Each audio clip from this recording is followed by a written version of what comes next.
Cursos de graduação e pós-graduação, MBA, aulas de especialização de curta ou média duração, tudo na modalidade de ensino à distância. Essa é uma realidade que tem crescido no Brasil.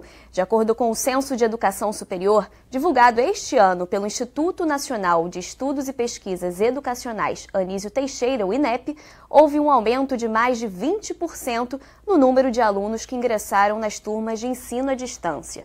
Os avanços tecnológicos de comunicação contribuem para conteúdos mais dinâmicos, mas ainda tem gente que não concorda ou não se adapta a este tipo de ensino. O perfil destes alunos que escolhem estudar à distância e como eles lidam com aulas totalmente diferentes do modo presencial é o que vamos conversar no Papo de Juventude de hoje. Gente, muito obrigada pela presença de vocês, sejam bem-vindos. Deputado, obrigada mais uma vez aqui no nosso programa. Deputado Conte Bittencourt, que é presidente da Comissão de Educação aqui da Alerj. Deputado, como eu falei agora, houve um aumento aí, de mais de 20% de alunos que ingressaram no ensino à distância, em contraponto a uma diminuição dos que ingressaram no ensino presencial. O ensino à distância vem aí, a gente pode dizer que vem aí como uma forma de incentivar, a população, os jovens, enfim, quem quer voltar a uma graduação, a entrar no ensino superior? Olha, eu acho que esse crescimento que você aponta aí, Priscila, e que é constatado nos indicadores do Ministério de Educação, hoje são mais de 1,5 milhão de alunos fazendo uma graduação em ensino superior, um crescimento significativo, ele está diretamente ligado a uma geração, talvez não a minha, talvez a sua, a dos jovens aqui, que é uma geração que usa mais os recursos da tecnologia, enfim, é uma geração que está preparada para questões mais rápidas na sua vida, está antenada numa série de questões. Então, eu acho que a metodologia IAD, que não é coisa nova no Brasil, mas tem muita resistência ainda, porque tem uma concepção, às vezes, ainda equivocada, é uma resistência mais do mundo acadêmico e de um modelo de escola presencial que o mundo desenvolvido já mostrou que essa metodologia tem a mesma qualidade, estabelece as mesmas competências em várias áreas, talvez não em todas. Talvez se a gente colocar no debate aqui a área de saúde, eu ainda não consegui identificar em nenhum lugar do mundo um projeto de graduação na área de saúde. Pós-graduação sim, especialização, mas a graduação ainda não. Mas eu acho que é uma metodologia que veio para ficar, o jovem usa bem essas ferramentas. Olha, o poder público tem que regrar, tem que ter o controle com a exigência da qualidade nesses projetos. Como o senhor falou, não é uma modalidade aí tão nova, porque a gente às vezes fala de ensino à distância, a gente já pensa logo na questão online, mas tem toda uma história do ensino à distância que já começou desde a época da guerra, né, Herbert? Quem está aqui... Você, como me convidou, desculpe, Priscila, eu fiz uma pesquisazinha rápida, a primeira faculdade a entrar com a metodologia de AD em um programa de formação de professores à distância foi a Universidade Federal de Mato Grosso, em 94. Foi o primeiro programa de AD em graduação no Brasil. Você já tinha os modelos, telecurso do 2º grau, Projeto Minerva, você tinha na educação básica. Tanto é que a educação básica responde por mais de 3 milhões de matrículas nas 5 milhões de AD. E a AD tem algo em torno de 5 a 6 milhões de matrículas no sistema educacional brasileiro. E a educação básica são 3 milhões e meio. Então, desde 94, nós estamos falando, caminhando aí para 30 anos. E um projeto que já tá consolidado, na minha visão. O Herbert Martins, ele é conselheiro científico da ABED, que é a Associação Brasileira de Educação à Distância. Conta um pouquinho da história do ensino à distância, não só no Brasil, no mundo inteiro, né, Herbert? Sim, alguns pesquisadores até retrocedem à época da imprensa, da descoberta da imprensa, com Gutenberg, para a proliferação dos primeiros conteúdos educacionais à distância. E no Brasil há uma participação muito grande do rádio, a Rádio Roquete Pinto, todo o esforço de radiodifusão no Brasil para atrair pessoas que não tinham acesso aos grandes centros urbanos e pudessem estudar via rádio. Temos também uma participação muito grande também da correspondência, do ensino por correspondência. Quem não se lembra, o pessoal mais antigo do Instituto Universal Brasileiro, com os cursos profissionalizantes à distância. E todo esse esforço também foi muito forte na época da guerra, quando alguns soldados e militares precisavam estudar na época da guerra. As áreas militares têm ainda o ensino à distância, departamentos específicos de ensino à distância, porque ainda cultuam essa necessidade de promover ou prover educação no fronte de batalha também. Então, de lá para cá, a gente evoluiu muito, houve várias gerações gerações de tecnologias, né?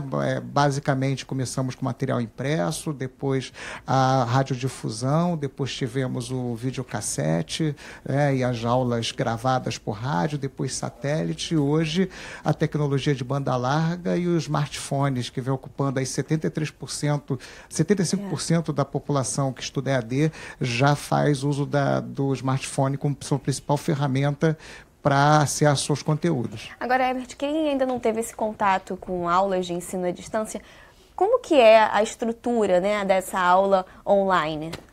É uma estrutura que depende fundamentalmente da disciplina do aluno. Por outro lado, depende também da tecnologia. Tem que ter uma base tecnológica. Normalmente você tem um ambiente virtual de aprendizagem. Hoje esse ambiente virtual de aprendizagem há vários, né?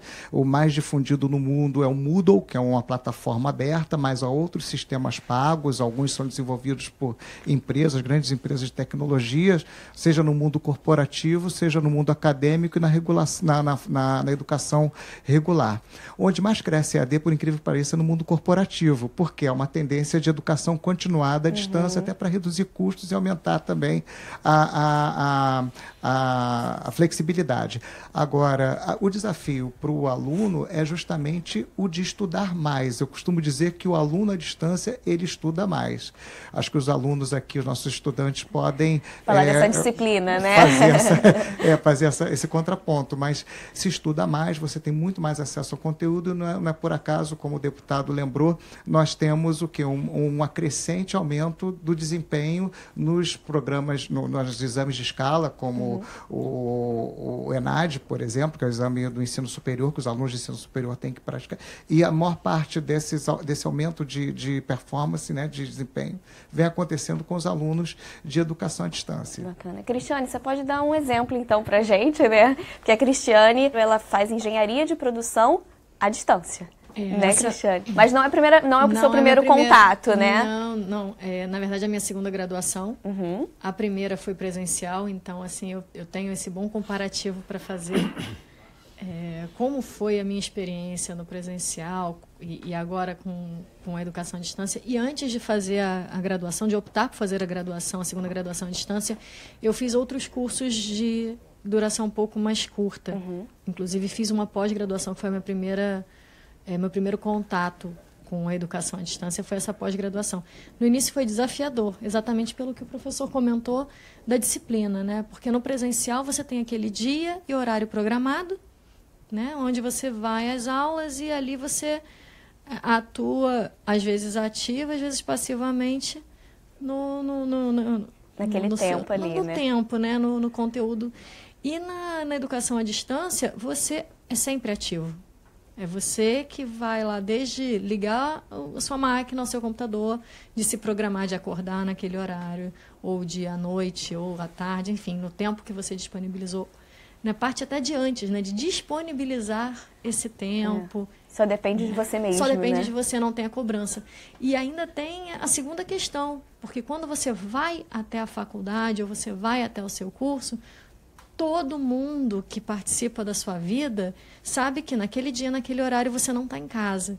E quando você faz educação à distância, convencer as pessoas que fazem parte da sua rotina de que você está em casa, mas você não está em casa, você não está disponível, né? Você está estudando, é educar também um pouco a nossa família para essa educação à distância.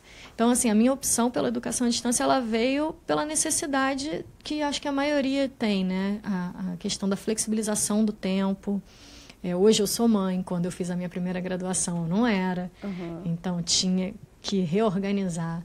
Hoje eu trabalho, quando eu fiz a primeira graduação eu não trabalhava, então eu tive que ajustar os meus horários em família, casa, trabalho e a vontade de fazer uma segunda graduação, né? Disponibilizar esse tempo. Hoje, por exemplo, eu acordei às 7 da manhã, mas eu fui dormir às 2 porque eu estava estudando. Isso porque eu cheguei do trabalho às 11 em casa, fui para estudar. Então, assim, tem Deputado, mostra aí que o depoimento da Cristiane só reforça os benefícios do ensino à distância, né?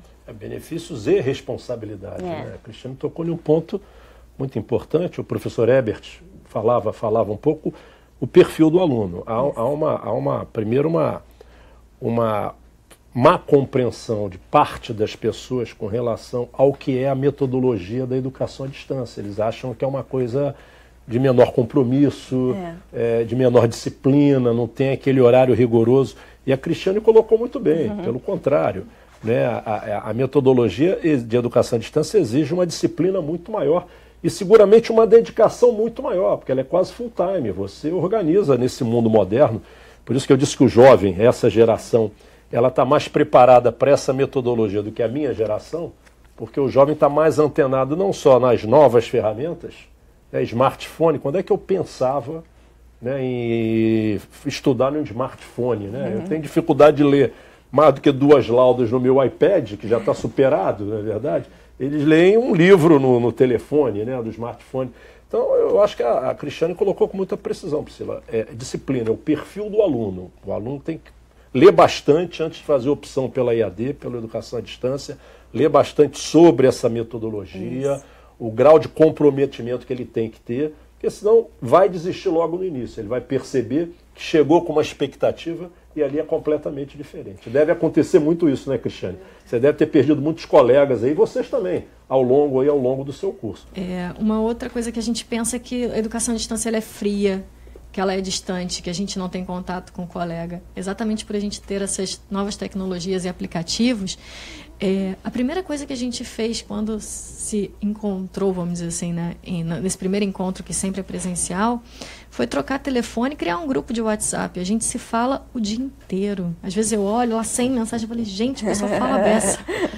Né, e a gente acaba criando um vínculo, mesmo que não em sala de aula, mas a gente cria um vínculo, a gente estabelece as dificuldades do colega. Poxa, eu não estou conseguindo acessar, essa semana está sendo muito difícil para mim, eu estou tendo um monte de dificuldade, a gente se apoia. Não, olha só, o professor mandou tal mensagem, ó, não perde o prazo, hein? Vai lá, e aí troca, e eu acho que é bem colaborativo. Né? Funciona. Agora, a gente estava conversando antes do programa começar, Cristiane, você tocou num assunto bem bacana, que é a questão de expandir as aulas, o conhecimento dentro da universidade, que quando você está num modelo presencial, você tem contato com o professor, pode de repente fazer uma iniciação científica, né? O ensino à distância não te bloqueou em relação a isso? Não, isso foi, inclusive, uma coisa bem legal por parte da universidade, lá da Unigran Rio, que a gente está sempre em contato, o aluno tanto presencial como à distância, a gente recebe muitos e-mails da universidade fazendo os comunicados, né, os avisos, lembrando. Então, assim, tudo que é passado para o aluno do presencial, que existe um mural físico, para a gente tem um mural